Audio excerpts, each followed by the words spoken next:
Hi, my name's Pastor Bill, and welcome to Experience God's Love Today. Here I am out at Collinwood Park near my hometown of Dassel, Minnesota. I love this place. I love to come out here and do some praying and get by myself. And of course, this time of year it's fall, and you might even be able to hear some hunters taking some shots at deer not too far from here, although they're not allowed to hunt in the park. But they're all allowed to hunt outside of the park here. It's just beautiful to get alone and get with God, and I just so welcome you to this ministry website, and it's our heart's desire to help people. Our vision at Experience God's Love Today is to help people reach their full potential in Christ through biblical principles and the practical and masterful teachings of Jesus. You know, Jesus loved people. He was accepting. He was in the trenches with them, moved with compassion for lepers and the downcast of his day, moved with compassion for them. And that's what we want here at Experience God's Love Today. You know, a question that's often asked in Christianity is, do you know where you're going when you die? A better question, and maybe it's the same question, paradoxically, is do you know where you're going when you actually start living? When we start living and start giving our life away in service to others as Jesus did. And again, the paradox of it is we must die to live, die to the human nature of lack and limitation, selfishness, unforgiveness, so that God can express himself in and through us and be in service to others. We must put ourselves, or take up our cross and follow him, put our pride and our ego on that cross, die to self, and again, so God can express himself in and through us and have us be and fulfill those beautiful purposes he's ordained for us in our lives.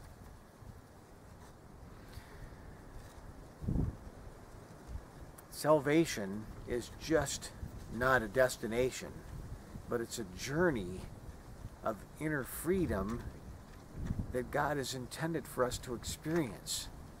And again, that takes getting over ourselves. And it's not always easy to do that.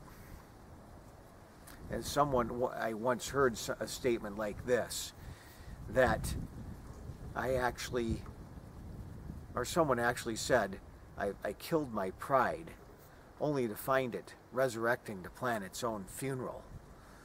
And I find that to be so true in this process and journey of salvation and Christianity. You know, in life, our mess does become our message. And I started this ministry because I was a Christian for almost 15 years before I was able to experience God's love for myself. I had so many judgments levied against myself that I couldn't win with God to save my life. Yes, I know that it was my own inner turmoil, my own inner thoughts, and interaction with myself that had me showing up not good in the eyes of God. I had transference, and I couldn't live up to my own earthly father, and I transferred that onto God. I actually could live up to my own father. My own father loved me very much. I just didn't think he did. And I had my own junk I had to work through. But as soon as I saw that I had all these judgments and all this ick, so to speak, in my life, I let it go.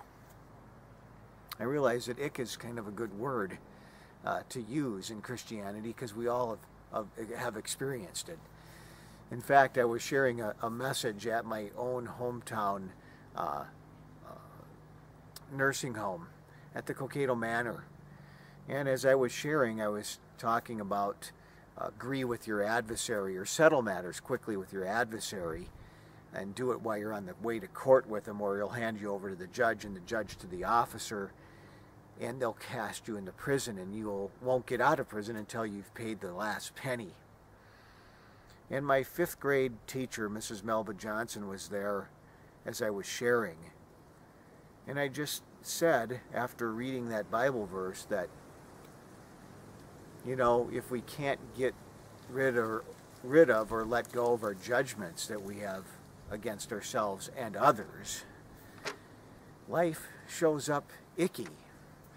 And for a minute, because my 5th grade teacher was there, I got embarrassed that I used the word icky in a sermon. So I just said in front of everybody, and there wasn't a lot of people there, about 20 people maybe. I said to Mrs. Johnson, I said, "Mrs. Johnson, is icky even a word?" And without hesitation, she said, "It's a good one." And I've discovered it really is. People relate to icky and ick. So, like I said, our mess becomes our message. And I didn't love myself and had my own inner ick going on. And when I let that go, when I discovered I didn't have to listen to all these voices that were going on in my head, all these thoughts that would come, then I thought, I didn't think, but I started to experience freedom. I don't have to listen to that stuff. I can settle matters quickly with my adversary. In other words, I can let go of my disempowering thoughts and feelings that I have about myself and others quickly. And thus, when I did that, when I let go of that stuff, and I still let go of it, it's a daily basis. You're doing it all the time while you're on the way to court with them. If you let go of it soon, you can keep experiencing freedom. But if we hang on to that stuff like I did, I was locked up in prison of these judgments and assessments that I had against myself and others. So it's a good thing to let them go, and that's what we're about at Experience God's Love today. We're about helping people experience the inner freedom that God intended them to experience. And I'm so thankful and grateful that you're visiting this website and using the blogs and the videos of this website to bring and to continue to walk in that inner freedom. You know, we don't have anything that's outside of the Bible, and you know, Jesus' teachings were absolutely masterful, his teachings bring freedom if we really get what they mean. And the agree with your adversary scriptures, and another one, you know, of Jesus' teachings is love your enemies. And I always thought in Christianity that I just had to tough it out against those people that didn't like me. But, you know, Jesus is so far ahead in his teachings and knowing human nature that he knows that if we have an enemy, then we have enmity, or we have something out of line in our hearts. So if we practice loving our enemies, like Jesus said to do, then our enemies disappear. Exactly the same way, and it harmonizes with the plank that Jesus talked about. Jesus said, "Judge not lest you be judged." He said, "Why do you look at the speck that's in your brother's eye when you got a plank in your eye?" And I just got that when I started to work at whittling away at my plank, when I got that I can't fix or change anybody but myself, that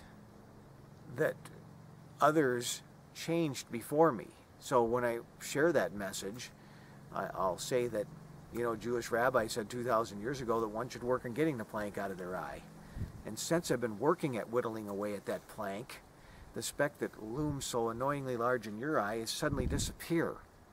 Funny how that works. When I let go and let God work in and through me, others change right before me, sometimes in a moment and in a twinkling of an eye as I change. So Jesus' teachings are transformational if we actually practice them and believe the possibility of transformation that's within them. I just want to again thank you for stopping by this website, and we can do all things, and all things are possible through Christ who strengthens us. Blessings to you, and have a great day.